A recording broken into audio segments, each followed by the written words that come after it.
Welcome to all. എല്ലാവർക്കും secret P S സിയിലേക്ക് സ്വാഗതം. ഇന്ന് നമ്മൾ നോക്കാൻ പോകുന്നത് കലാ, കായികം, സാഹിത്യം എന്ന് പറയുന്ന ഭാഗങ്ങളിൽ നിന്നും വരാവുന്ന ചോദ്യങ്ങളാണ് ട്ടോ.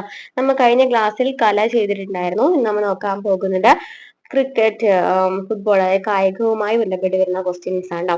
അപ്പൊ ക്ലാസ്സുകൾ ഇഷ്ടമാണെന്നുണ്ടെങ്കിൽ സപ്പോർട്ട് ചെയ്യുക, ലൈക്ക് ചെയ്യുക, കമന്റ് ചെയ്യുക. അതുപോലെ തന്നെ നമ്മുടെ ചാനലിലെ പുതിയ സ്റ്റാർട്ട് ക്ലാസ്സുകൾ, അതുപോലെ തന്നെ പ്രീവിയസ് ക്വസ്റ്റ്യൻ ആൻസേഴ്സ് ഒക്കെ ചെയ്യുന്നുണ്ട്. ക്ലാസ്സുകൾ ഇഷ്ടമാണെന്നുണ്ടെങ്കിൽ സപ്പോർട്ട് ചെയ്യാം ട്ടോ. നമുക്ക് ക്ലാസ്സിലേക്ക് പോകാം.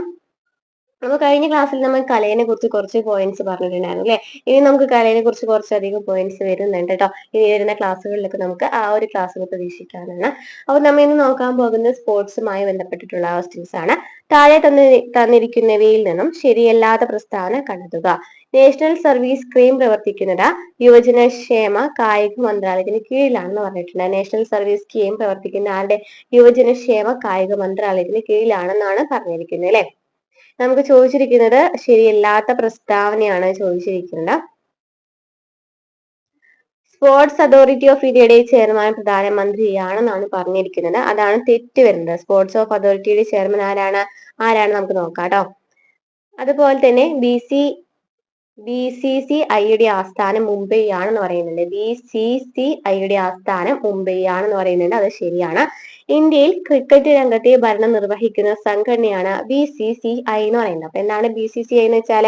ഇന്ത്യയിൽ ക്രിക്കറ്റ് രംഗത്തെ ഭരണം നിർവഹിക്കുന്ന സംഘടനയാണ് BCCI എന്ന് പറയുന്നത്. അതും ശരിയാണ്. അപ്പൊ സ്പോർട്സ് അതോറിറ്റി ഓഫ് ഇന്ത്യയുടെ ചെയർമാൻ പ്രധാനമന്ത്രിയാണെന്നാണ് നമ്മൾ പറഞ്ഞിട്ടുള്ളത്. അതാണ് തെറ്റെന്ന് പറഞ്ഞു. സ്പോർട്സ് ഓഫ് അതോറിറ്റി ഓഫ് ഇന്ത്യയുടെ എക്സ് ഒഫീഷ്യോ പ്രസിഡന്റ് ആണ് പ്രധാനമന്ത്രി എന്ന് പറയുന്നത്. സ്പോർട്സ് അതോറിറ്റി ഓഫ് ഇന്ത്യയുടെ എക്സ് ഒഫീഷ്യോ പ്രസിഡന്റ് ആണ് പ്രധാനമന്ത്രി എന്ന് പറയുന്നത്. അപ്പം എന്തൊക്കെയാണ് നമ്മൾ ശരിയായിട്ടുള്ളത് നമുക്ക് നോക്കാം. നാഷണൽ സർവീസ് സ്കീം പ്രവർത്തിക്കുന്ന യുവജനക്ഷേമ കായിക മന്ത്രാലയത്തിന് കീഴിലാണ്. അതുപോലെ BCCIയുടെ ആസ്ഥാനം എന്ന് പറയുന്നത് മുംബൈ ആണ്. ഇന്ത്യയിൽ ക്രിക്കറ്റ് രംഗത്തെ ഭരണം നിർവഹിക്കുന്ന സംഘടനയാണ് BCCI എന്ന് പറയുന്നത്. സ്പോർട്സ് അതോറിറ്റി ഓഫ് ഇന്ത്യയുടെ എക്സ് ഒഫീഷ്യോ പ്രസിഡന്റ് ആണ് പ്രധാനമന്ത്രി. സ്പോർട്സ് അതോറിറ്റി ഓഫ് ഇന്ത്യയുടെ എക്സ് ഒഫീഷ്യോ വൈസ് പ്രസിഡന്റ് കേന്ദ്ര വിദ്യാഭ്യാസ മന്ത്രിയാണ്. സ്പോർട്സ് അതോറിറ്റി ഓഫ് ഇന്ത്യയുടെ എക്സ് ഒഫീഷ്യോ വൈസ് പ്രസിഡന്റ് ആരാണ്? കേന്ദ്ര വിദ്യാഭ്യാസ മന്ത്രിയാണ്. 1984 സ്പോർട്സ് അതോറിറ്റി ഓഫ് ഇന്ത്യ സ്ഥാപിതമായത്. സ്പോർട്സ് അതോറിറ്റി ഓഫ് ഇന്ത്യ സ്ഥാപിതമായത് ഏത് ഇയർ ആണ്? 1984. 1984 സ്പോർട്സ് അതോറിറ്റി ഓഫ് ഇന്ത്യ സ്ഥാപിതമായത്. കായിക മന്ത്രിയാണ് സ്പോർട്സ് അതോറിറ്റി ഓഫ് ഇന്ത്യയുടെ ചെയർമാൻ. ആരാണ് സ്പോർട്സ് അതോറിറ്റി ഓഫ് ഇന്ത്യയുടെ ചെയർമാൻ? കായിക മന്ത്രിയാണ് സ്പോർട്സ് അതോറിറ്റി ഓഫ് ഇന്ത്യയുടെ ചെയർമാൻ. നമുക്ക് തന്നിരിക്കുന്ന പ്രധാനമന്ത്രിയായിരുന്നു ഒന്നായിരുന്നു. പക്ഷെ അദ്ദേഹം എക്സ് ഒഫീഷ്യോ പ്രസിഡന്റ് ആണ് പ്രധാനമന്ത്രി എന്ന് പറയുന്നത്. കായിക മന്ത്രിയാണ് സ്പോർട്സ് അതോറിറ്റി ഓഫ് ഇന്ത്യയുടെ ചെയർമാൻ എന്ന് പറയുന്നത്. കേരള സ്പോർട്സ് കൗൺസിൽ രൂപീകൃതമായതെന്നാണ്? 1954 കേരള സ്പോർട്സ് കൗൺസിൽ രൂപീകൃതമായത്. അപ്പൊ എന്തൊക്കെയാണ് നമ്മൾ പറഞ്ഞത്? നാഷണൽ സർവീസ് സ്കീം പ്രവർത്തിക്കുന്ന യുവജനക്ഷേമ കായിക മന്ത്രാലയത്തിന് കീഴിലാണ്. അതുപോലെ തന്നെ സ്പോർട്സ് ഓഫ് അതോറിറ്റി ഓഫ് ഇന്ത്യയുടെ എക്സ് ഒഫീഷ്യോ പ്രസിഡന്റ് പ്രധാനമന്ത്രിയാണെന്ന് പറഞ്ഞു. വൈസ് പ്രസിഡന്റ് ആയി പറഞ്ഞു കേന്ദ്ര വിദ്യാഭ്യാസ മന്ത്രിയാണ്. 1984 സ്പോർട്സ് അതോറിറ്റി ഓഫ് ഇന്ത്യ സ്ഥാപിതമായത്. കായിക മന്ത്രിയാണ് സ്പോർട്സ് അതോറിറ്റി ഓഫ് ഇന്ത്യയുടെ ചെയർമാൻ. കേരള സ്പോർട്സ് കൗൺസിൽ രൂപീകൃതമായത് 1954. അതുപോലെ തന്നെ BCCIയുടെ ആസ്ഥാനം മുംബൈ ആണ്. ഇന്ത്യയിൽ ക്രിക്കറ്റ് രംഗത്തെ ഭരണം നിർവഹിക്കുന്ന സംഘടനയാണ് BCCI എന്ന് പറയുന്നത്. ഇനി നമുക്ക് പാരീസ് ഒളിമ്പിക്സിൽ എപ്പോഴും ചോദിക്കുന്ന ഒരു ക്വസ്റ്റ്യൻ ആണല്ലേ. 2024 പാരീസ് ഒളിമ്പിക്സിൽ പുരുഷ ഗുസ്തിയിൽ വെങ്കല മെഡൽ നേടിയ ഇന്ത്യൻ താരം ആരാണ്? 2024 പാരീസ് ഒളിമ്പിക്സിൽ പുരുഷ ഗുസ്തിയിൽ വെങ്കല മെഡൽ നേടിയ ഇന്ത്യൻ താരം ആരാണെന്ന് നോക്കി. അമൻ ഷെരാവത്ത്, വിനേഷ് ഫോഗട്ട്, ലൗലീന ബോർഗോഹെയ്ൻ, ഹർമൻപ്രീത് സിംഗ് എന്നിവയൊക്കെയാണ് ഓപ്ഷനിൽ ഉണ്ടായിരുന്നത്.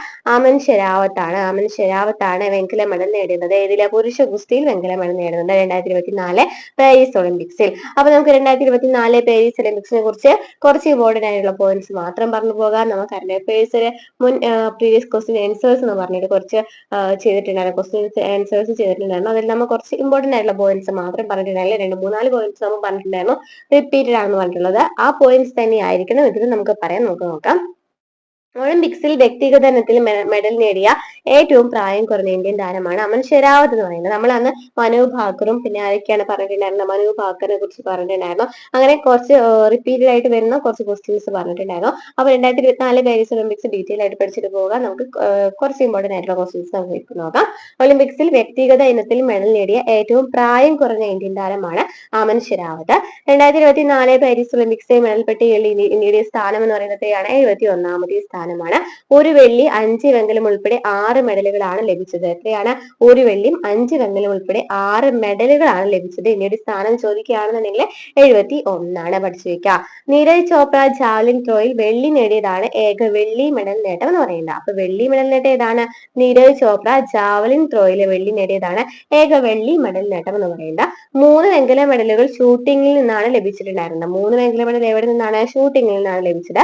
ഗുസ്തിയിൽ നിന്നും ഹോക്കിയിൽ നിന്നും അങ്ങനെ ഓരോ വെങ്കലം വെച്ച് നേടിയിട്ടുണ്ടായിരുന്നു. അങ്ങനെയാണ് ടോട്ടൽ 6 മെഡലുകൾ ലഭിച്ചിട്ടുണ്ടായിരുന്നത്. 5 വെങ്കലം എന്ന് പറയുന്നത് 3 വെങ്കല മെഡൽ ഷൂട്ടിങ്ങിൽ നിന്നും, അതുപോലെ തന്നെ ഒരെണ്ണം ഗുസ്തിയും ഒരെണ്ണം ഹോക്കിയിൽ നിന്നാണ്. പിന്നെ ഏക വെള്ളി മെഡൽ നേട്ടം എന്ന് പറയുന്നത് നീരജ് ചോപ്ര ജാവലിൻ ത്രോയിൽ വെള്ളി നേടിയതായിരുന്നു.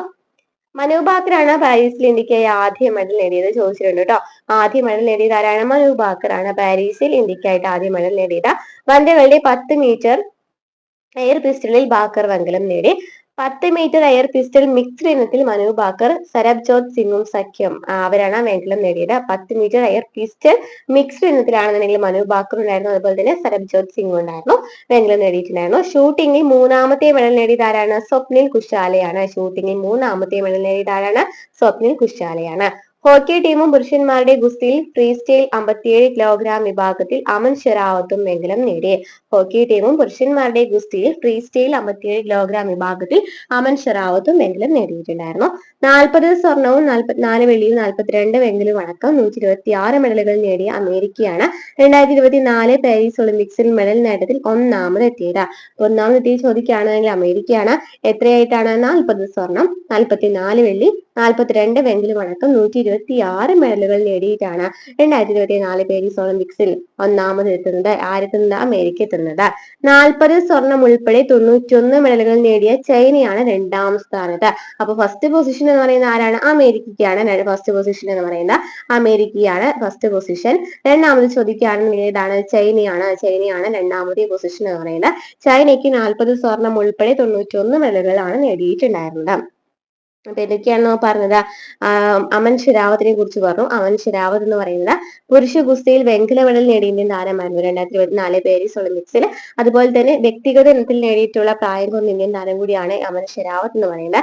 2024 പാരീസ് ഒളിമ്പിക്സിൽ 71ാമത്തെ സ്ഥാനമാണ് ഇന്ത്യക്ക്. ടോട്ടൽ 6 മെഡലുകളാണ് നേടിയിട്ടുണ്ടായിരുന്നത്. 5 വെങ്കലം ഉൾപ്പെടെ ഒരു വെള്ളിയും 5 വെങ്കലമാണ് ഉണ്ടായിരുന്നത്. ഒരു വെള്ളി എന്ന് പറയുന്ന ആരാണ് ലഭിച്ചിട്ടുണ്ടായിരുന്നത്? നീരജ് ചോപ്ര ജാവലിൻ ത്രോയിലാണ് വെള്ളി നേടിയിട്ടുണ്ടായിരുന്നത്. ബാക്കി 3 വെങ്കല മെഡൽ എന്ന് പറയുന്നത് ഷൂട്ടിങ്ങിൽ നിന്നാണ്, ഒരെണ്ണം ഗുസ്തിയിൽ നിന്നും, ഒരെണ്ണം ഹോക്കിയിൽ നിന്നാണ്. മനു ഭാക്കറാണ് പാരീസിൽ ഇന്ത്യക്കായിട്ട് ആദ്യ മെഡൽ നേടിയത്. വനിതകളുടെ 10 മീറ്റർ എയർ പിസ്റ്റളിലാണ് ലഭിച്ചിട്ടുണ്ടായിരുന്നത്. അതുപോലെ തന്നെ 10 മീറ്റർ എയർ പിസ്റ്റൾ മിക്സ്ഡ് ഇനത്തിലാണെന്നുണ്ടെങ്കിൽ മനു ഭാക്കറും സരബ്ജോത് സിംഗ് കൂടിയിട്ടാണ് വെങ്കലം നേടിയിട്ടുണ്ടായിരുന്നത്. ഷൂട്ടിങ്ങിൽ 3ാമത്തെ മെഡൽ നേടിയത് ആരാണ്? സ്വപ്നിൽ കുശാലയാണ്. ഹോക്കി ടീമും പുരുഷന്മാരുടെ ഗുസ്തിയിൽ ഫ്രീ സ്റ്റൈൽ 57 കിലോഗ്രാം വിഭാഗത്തിൽ അമൻ ഷെരാവത്തും വെങ്കലം നേടിയിട്ടുണ്ടായിരുന്നു. അമൻ ഷെരാവത്തും വെങ്കലം നേടിയിട്ടുണ്ട്. അതുപോലെ തന്നെ 40 സ്വർണവും 44 വെള്ളിയും 42 വെങ്കലവും അടക്കം പഠിച്ചു വെക്കാട്ടോ. സ്വർണം, വെള്ളി, വെങ്കലൊക്കെ കറക്റ്റ് കഴിഞ്ഞ ക്വസ്റ്റ്യൻ പേപ്പറിൽ നമുക്ക് കണ്ടതാണ്. 40 സ്വർണം, 44 വെള്ളി, 42 വെങ്കലവും അടക്കം 126 മെഡലുകളാണ് അമേരിക്കയ്ക്ക് ലഭിച്ചിട്ടുണ്ടായിരുന്നത്. ഫസ്റ്റ് സ്ഥാനം അമേരിക്കയ്ക്കായിരുന്നു, സെക്കൻഡ് സ്ഥാനം ചൈനയ്ക്കാണ്. 40 സ്വർണം ഉൾപ്പെടെ 91 മെഡലുകൾ നേടിയ ചൈനയാണ് 2ാം സ്ഥാനത്ത് ഉണ്ടായിരുന്നത്. ക്ലിയർ ആയല്ലോ? നമുക്ക് നെക്സ്റ്റ് ക്വസ്റ്റ്യൻ നോക്കിയാലോ? ഹോക്കി ഇന്ത്യ ലീഗിൽ ഡൽഹി ടീം ഡയറക്ടറായി നിയമിതനായത് ആരാണ്? ഹോക്കി ഇന്ത്യ ലീഗിൽ ഡൽഹി ടീം ഡയറക്ടറായി നിയമിതനായത് ആരാണ്? ആരാണ്? PR ശ്രീജേഷ് ആണ്. PR ശ്രീജേഷ് ആണ്. ഇന്ത്യൻ ജൂനിയർ പുരുഷ ഹോക്കി ടീമിനെ മുഖ്യ പരിശീലകനായി നിയമിതനായത് PR ശ്രീജേഷ് ആണ്. ഇന്ത്യൻ ജൂനിയർ പുരുഷ ഹോക്കി ടീമിനെ മുഖ്യ പരിശീലകനായി നിയമിതനായത് PR ശ്രീജേഷ് ആണ്. ഹോക്കി ഇന്ത്യയുടെ മികച്ച ഗോൾ കീപ്പർക്കുള്ള പുരസ്കാരത്തിന് അർഹനായ കായിക താരമാണ് PR ശ്രീജേഷ്. ഹോക്കി ഇന്ത്യയുടെ മികച്ച ഗോൾ കീപ്പർക്കുള്ള പുരസ്കാരത്തിന് അർഹനായ കായിക താരം കൂടിയാണ് PR ശ്രീജേഷ്. അപ്പൊ ഇന്ത്യൻ ജൂനിയർ പുരുഷ ഹോക്കി ടീമിനെ മുഖ്യ പരിശീലകനാണ്. അതുപോലെ ഹോക്കി ഇന്ത്യയുടെ മികച്ച ഗോൾ കീപ്പർക്കുള്ള പുരസ്കാരത്തിന് അർഹനായിട്ടുണ്ടായിരുന്നു PR ശ്രീജേഷ്. അദ്ദേഹമാണ് ഹോക്കി ഇന്ത്യ ലീഗിൽ ഡൽഹി ടീം ഡയറക്ടറായിട്ട് നിയമിതനായിട്ടുള്ളത്. രാജ്യാന്തര ഹോക്കി ഫെഡറേഷന്റെ അത്ലറ്റിക്സ് കമ്മിറ്റി അധ്യക്ഷനാകുന്ന ആദ്യ ഇന്ത്യൻ താരമാണ് PR ശ്രീജേഷ് എന്ന് പറയുന്നത്. PR ശ്രീജേഷ് ആരാണെന്നാണ് പറയുന്നത്? രാജ്യാന്തര ഹോക്കി ഫെഡറേഷന്റെ അത്ലറ്റിക്സ് കമ്മിറ്റി അധ്യക്ഷനാകുന്ന ആദ്യ ഇന്ത്യൻ താരം കൂടിയാണ്. ആരെന്ന് പറയുന്നത്? PR ശ്രീജേഷ് എന്ന് പറയുന്നത്. നെക്സ്റ്റ് ക്വസ്റ്റ്യൻ നോക്കിയാലോ. 2024 നടന്ന 2020 ലോകകപ്പിന്റെ ബ്രാൻഡ് അംബാസിഡറായി തിരഞ്ഞെടുക്കപ്പെട്ടവരിൽ ഉൾപ്പെട്ടത് ആരാണ്? 2024 നടന്ന 2020 ലോകകപ്പിന്റെ ബ്രാൻഡ് അംബാസിഡറായി തിരഞ്ഞെടുക്കപ്പെട്ടവരിൽ ഉൾപ്പെട്ടത് ആരാണ്? ബ്രെറ്റ് ലീയാണ്. 2024 2020 ലോകകപ്പ് ക്രിക്കറ്റിന്റെ വേദി എന്ന് പറയുന്നത് എവിടെയാണ്? അമേരിക്കയും വെസ്റ്റ് ഇൻഡീസുമായിരുന്നു. ചോദിക്കാട്ടോ. 2024 2020 ലോകകപ്പ് ക്രിക്കറ്റിന്റെ വേദി അമേരിക്കയും വെസ്റ്റ് ഇൻഡീസുമായിരുന്നു. ഫൈനലിൽ ദക്ഷിണാഫ്രിക്കയെ തോൽപ്പിച്ച് 2024 2020 ക്രിക്കറ്റ് ലോകകപ്പ് കിരീടം ഇന്ത്യയാണ് നേടിയിട്ടുണ്ടായിരുന്നത്. അതും ചോദിക്കാവുന്ന ക്വസ്റ്റ്യൻ ആണ്. അപ്പൊ നമുക്ക് ഫസ്റ്റ് ക്വസ്റ്റ്യൻ എന്ന് പറയുന്നതിൽ നിന്ന് നമുക്ക് എടുക്കാവുന്ന ക്വസ്റ്റ്യൻ ആണ് ബ്രാൻഡ് അംബാസിഡർ. 2024 നടന്ന 2020 ലോകകപ്പിന്റെ ബ്രാൻഡ് അംബാസിഡർ ആണ് ബ്രെറ്റ് ലീയാണ്. അതുപോലെ തന്നെ വേദി ചോദിക്കുകയാണെങ്കിൽ അമേരിക്കയും വെസ്റ്റ് ഇൻഡീസുമാണ്. അതുപോലെ ഫൈനലിൽ ആരെയാണ് തോൽപ്പിച്ചത്? ദക്ഷിണാഫ്രിക്ക തോൽപ്പിച്ചിട്ട് ഇന്ത്യയാണ് ഫസ്റ്റ് സ്ഥാനം ലഭിച്ചിട്ടുണ്ടായിരുന്നത്. 2024 2020 ലോകകപ്പ് ക്രിക്കറ്റ് ടൂർണമെന്റിൽ താരമായി തിരഞ്ഞെടുക്കപ്പെട്ട ഇന്ത്യൻ താരം ജസ്പ്രീത് ബുംറയാണ്. ഇതും പഠിച്ചു വെക്കുക. അപ്പൊ താരം ചോദിക്കുകയാണെന്നുണ്ടെങ്കിൽ ആരാണ്? ഇന്ത്യൻ താരം ജസ്പ്രീത് ബുംറയാണ്. 2024 2020 ക്രിക്കറ്റ് ലോകകപ്പിനുള്ള ഇന്ത്യൻ ടീമിൽ ഇടം നേടിയ മലയാളി താരമാരാണ്? സഞ്ജു സാംസൺ ആണ്. 2024 2020 ക്രിക്കറ്റ് ലോകകപ്പിനുള്ള ഇന്ത്യൻ ടീമിൽ ഇടം നേടിയ മലയാളി താരമാണ് സഞ്ജു സാംസൺ. അതും ചോദിക്കാം. ഇന്ത്യയും ശ്രീലങ്കയുമായാണ് 2024 2020 ലോകകപ്പ് ക്രിക്കറ്റ് മത്സരങ്ങൾക്ക് വേദിയാകുന്നത്. ഇന്ത്യയുടെ ശ്രീലങ്കയുമായാണ് 2024 2020 ക്രിക്കറ്റ് ലോകകപ്പ് മത്സരങ്ങൾക്ക് വേദിയാകുന്നത്. അപ്പൊ 2024 നടന്ന 2020 ലോകകപ്പിന്റെ ബ്രാൻഡ് അംബാസിഡർ ആയിട്ടുണ്ടായിരുന്ന ബ്രെറ്റ് ലീയാണ്. അമേരിക്കയും വെസ്റ്റ് ഇൻഡീസുമായിരുന്നു 2024 2020 ലോകകപ്പ് ക്രിക്കറ്റിന്റെ വേദി എന്ന് പറയുന്നത്.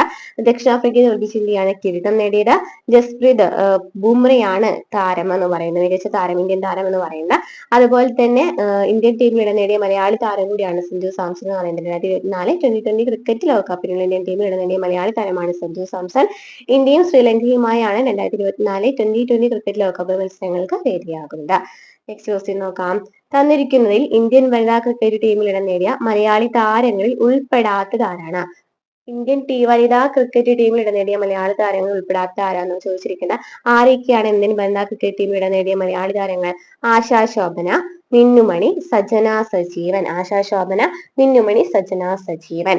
മിന്നുമണിക്ക് ശേഷം ഇന്ത്യൻ വനിതാ ക്രിക്കറ്റ് ടീമിൽ ഇടം നേടിയ മലയാളി താരങ്ങളാണ് ആശാ ശോഭനയും സജന സജീവനും. നമ്മൾ മിന്നുമണിനെ കുറിച്ച് കുറെ ക്വസ്റ്റ്യൻസ് നമുക്ക് കണ്ടിട്ടുണ്ടായിരുന്നു അല്ലെ, ക്വസ്റ്റ്യൻ പേപ്പേഴ്സിൽ. അപ്പൊ ഈ നെക്സ്റ്റ് ചോദിക്കാവുന്ന ക്വസ്റ്റ്യൻ ആണ് ആശാ ശോഭനയും സജന സജീവനും പഠിച്ചു വെക്കുക. ആശാ ശോഭനയും സജന സജീവനും ഇന്ത്യൻ വനിതാ ക്രിക്കറ്റ് ടീമിൽ ഇടം നേടിയിട്ടുണ്ടായിരുന്നു. രാജ്യാന്തര വനിതാ ക്രിക്കറ്റിൽ ഇന്ത്യക്ക് വേണ്ടി അരങ്ങേറ്റം കുറിക്കുന്ന ഏറ്റവും പ്രായം കൂടിയ താരം ചോദിക്കുകയാണെന്നുണ്ടെങ്കിൽ ആശാ ശോഭനയാണ്. രാജ്യാന്തര വനിതാ ക്രിക്കറ്റിൽ ഇന്ത്യക്ക് വേണ്ടി അരങ്ങേറ്റം കുറിക്കുന്ന ഏറ്റവും പ്രായം കൂടിയ താരം ചോദിക്കുകയാണെന്നുണ്ടെങ്കിൽ ആരാണ്? ആശാ ശോഭനയാണ്. 2025 ICC Under-19 വനിതാ 2020 ലോകകപ്പിനുള്ള ഇന്ത്യൻ ടീമിൽ ഇടം പിടിച്ച മലയാളി താരമാണ് വിജയ് ജോഷിത. വിജയ് ജോഷിത ആരെയാണ്? 2025 ICC Under-19 വനിതാ 2020 ലോകകപ്പിനുള്ള ഇന്ത്യൻ ടീമിൽ ഇടം പിടിച്ച മലയാളി താരമാണ് വിജയ് ജോഷിത. അതും പഠിച്ചു വെക്കാം കേട്ടോ. Next question. 2024 ഫിഫയുടെ മികച്ച പുരുഷ ഫുട്ബോൾ താരത്തിനുള്ള പുരസ്കാരം നേടിയതാരാണ്? 2024 ഫിഫയുടെ മികച്ച പുരുഷ ഫുട്ബോൾ താരത്തിനുള്ള പുരസ്കാരം നേടിയതാരാണ്? Vinicius junior. ആരാണ് ആള്? റയൽ മെഡ്രിഡിന്റെ ബ്രസീലിയൻ താരമാണ് ഈ വിനീഷ്യസ് എന്ന് പറയുന്നത്. റയൽ മെഡ്രിഡിന്റെ ബ്രസീലിയൻ താരമാണ്. മികച്ച വനിതാ താരത്തിനുള്ള ബാലൻഡിയോർ പുരസ്കാരം നേടിയ സ്പെയിനിന്റെ ഐറ്റാന ബോൺമറ്റിയാണ് ഫിഫയുടെ മികച്ച താരം.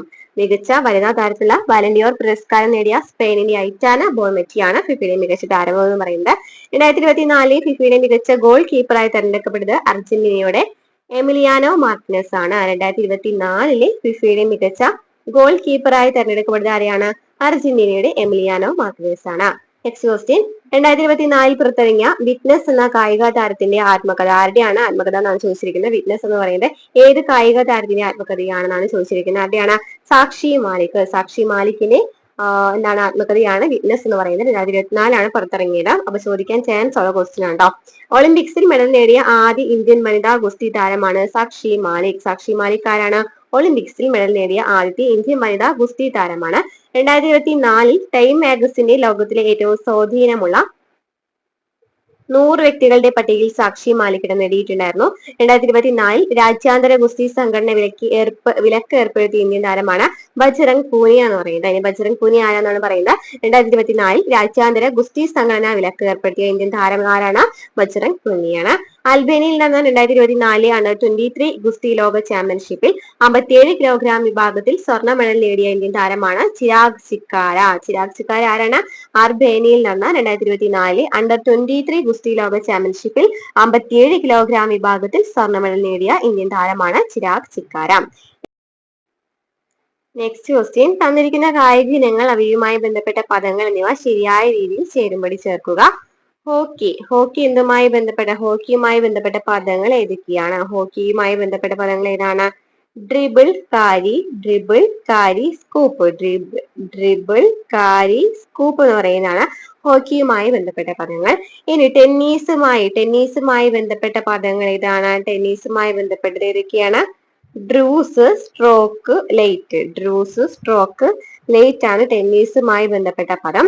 ഇനി ബാസ്കറ്റ്ബോളുമായിട്ട് ബന്ധപ്പെട്ടതാണ് റിവോട്ട്, സ്റ്റീൽ, ടാപ്പ്. ബാസ്കറ്റ്ബോളുമായി ബന്ധപ്പെട്ടതാണ് പിവോട്ട്, സ്റ്റീൽ, ടാപ്പ്. നെക്സ്റ്റ് വോളിബോളുമായി ബന്ധപ്പെട്ടത് ഏതാണ്? Libero, blocking, dink. ഇനി കബഡിയുമായി ബന്ധപ്പെട്ടത് ഏതാണ്? കബഡിയുമായി ബന്ധപ്പെട്ടത് ലോണ, റൈഡർ, ആന്റി ആണ് കബഡിയുമായി ബന്ധപ്പെട്ടത്. അപ്പൊ എന്തൊക്കെയാണ് പറയുന്നത്? ഹോക്കിയുമായി ബന്ധപ്പെട്ടത് ഏതാണെന്ന് പറഞ്ഞു? ഡ്രിബിൾ, കാരി, സ്കൂപ്പ്. ടെന്നീസുമായി ബന്ധപ്പെട്ടത് ഏതാ പറഞ്ഞത്? Dues, stroke, late. ഇനി ബാസ്കറ്റ്ബോളുമായി ബന്ധപ്പെട്ടതാണ് പിവോട്ട്, സ്റ്റീൽ, ടാപ്പ്. ഇനി വോളിബോളുമായി ബന്ധപ്പെട്ടതാണ് ലിബറോ, ബ്ലോക്കിംഗ്, ഡിങ്ക. ഇനി കബഡിയുമായി ബന്ധപ്പെട്ടതാണ് ലോണ, റൈഡർ, ആന്റി. ഇനി വേറെ കുറച്ച് കായിക ഇനങ്ങളുടെ പ്രധാന പദങ്ങൾ നമുക്ക് നോക്കാം. ചെസ്സിന് ഏതാണ്? Grand master, bishop, capture. ചെസ്സുമായി ബന്ധപ്പെട്ടതാണ്. അതുപോലെ ജാബ്, ക്ലിഞ്ച്, ക്രോസ് ബോക്സിംഗുമായി ബന്ധപ്പെട്ടതാണ്. ബങ്കർ, എയർഗൺ, കാട്രിഡ്ജ് ബാഗ് ഒക്കെ ഷൂട്ടിങ്ങുമായി ബന്ധപ്പെട്ടതാണ്. Bunker, airgun, cartridge bag. Mallet, കോർട്ടെറ്റ്, നോക്കി എന്ന് പറയുന്നത് പോളയുമായി ബന്ധപ്പെട്ടതാണ്. അപ്പൊ ഇത്രയൊക്കെ ക്വസ്റ്റ്യൻസ് ആണ് ഇന്ന് നമ്മുടെ ക്ലാസ്സിൽ ഉൾപ്പെടുത്തിയിരിക്കുന്നത്. ക്ലാസ് ഇഷ്ടമാവാന്നുണ്ടെങ്കിൽ ലൈക്ക് ചെയ്യാട്ടോ, സബ്സ്ക്രൈബ് ചെയ്യുക, സപ്പോർട്ട് ചെയ്യുക. അടുത്ത ക്ലാസ്സുമായിട്ട് വീണ്ടും കാണാം.